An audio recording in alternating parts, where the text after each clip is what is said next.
For a convincing rendering of exterior daylight in which we can see off into the distance, we should account for atmospheric perspective and any haze or fog that may be in the air. Currently, we have none of that. Previously, we used mental ray, physical sky, and a mental ray skylight, and those included some basic settings for atmospheric perspective and haze. But they were limited. We didn't have the ability to change the color, for example.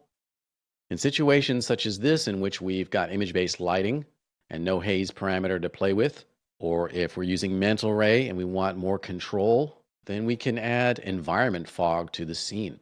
First, let's do a little bit of housekeeping.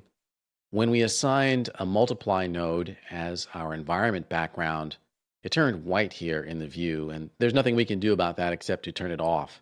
Go into the Views menu, Viewport Background, and set it to solid color. And to get a better sense of our final rendered shot, let's go back to Scene Lighting. In the Viewport menus, click on the Shading menu, which is currently labeled Standard, and choose Lighting and Shadows, Illuminate with Scene Lights. To add environment fog, go into the Rendering menu and choose Environment. The Environment and Effects dialog loads, and let's scroll down a bit. Down at the bottom, we see Atmosphere. Let's click on Add, and from the pop-up dialog that appears, choose Fog, just plain old standard fog, and click OK. And now we have a fog entry in this list and some parameters for that entry. Let's rename it in this field here. Add the word Atmos to the end, so it'll be called Fog Atmos, and press Enter. And we have a switch here to turn it on and off. And let's put in some parameters here. It's defaulted to fog the background, and I'm going to leave it on in this case.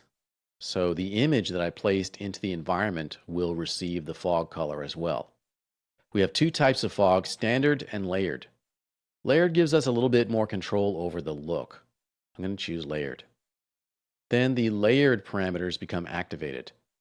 We can set a top and bottom for this fog layer.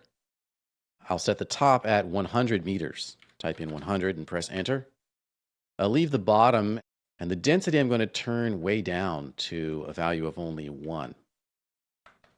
If we render this now, even though the fog color here is white, we won't get white fog. And that's because this white color only has a value of 1, and it's simply not bright enough for the exposure control in the shot. Remember that we had to crank up the output of our environment, and likewise we need to crank up the output of this fog. There's no control for that here, but we can just insert a color map in this slot. So click on that slot that's labeled Environment Color Map. And the Material Map browser opens up. We just want a solid color. And in 3ds Max, that's a color map node. Double click on that. And it's added now, and that's overriding this color. Open up the Material Editor and drag that color map over into the Material Editor view. Choose Instance and double click it to load into the parameters. Let's rename it first of all. We'll call it Atmos Color. We can plug in the color that we want for our atmospheric perspective. Click on the color sample, and I already know what I want because I've experimented with this previously. I'll set this hue to a value of 0.56, the saturation a value of 0.83, and the value of 0.4. And that's my fog color. Click OK.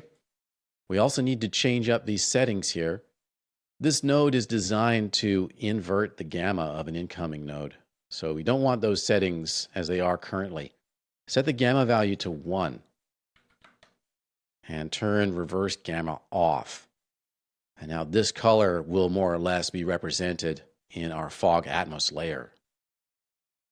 Of course, the whole reason we added this map was so that we could increase the brightness, and that's the gain here. I'll turn that up to a value of 100. And with a density of 1, an active fog Atmos layer, And making certain up at the top here that our exposure control is enabled with process background and environment maps on, we can go ahead and do a test render with our first layer of atmosphere. Click on Render Production. Okay, we've got some pretty good looking atmosphere here. Just a subtle effect of blue in the distance. We could, of course, increase that by increasing up our fog density in the atmosphere. We got the density. But before signing off on the atmospheric effect, I also want to add some haze, some dust or dirt in the air. We can add as many layers here as we want. Click on Add again, and in Add Atmospheric Effect, click on Fog and choose OK. Rename that one right away as well.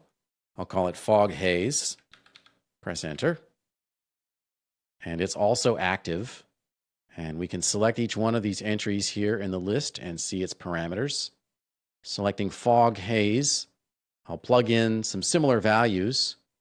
We'll choose Layered as the fog type, the top layer at 50 meters, the bottom layer at 0, and the density of 4 for the haze.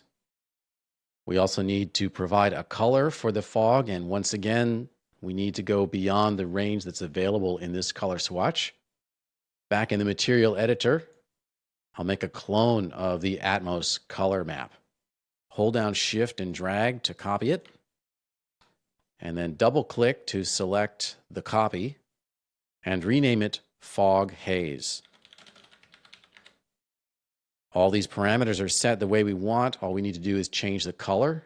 Click on Solid Color Swatch there. And once again, I can plug in some values that I determined previously. For the hue, 0.04, saturation, 0.7, and value, 0.19. Click OK. And then connect that to the Fog Haze environment color map. Drag from Fog Haze in the material editor over onto Environment Color Map in the atmospheres. And choose Instance, of course. And now that's been applied. We can go ahead and do another rendering and admire our work. Click on Render Production once again. Here's a before and after comparison. First, a version without any environment fog, and then a version with atmospheric perspective and haze. That's how to use environment fog to achieve simple atmospheric effects.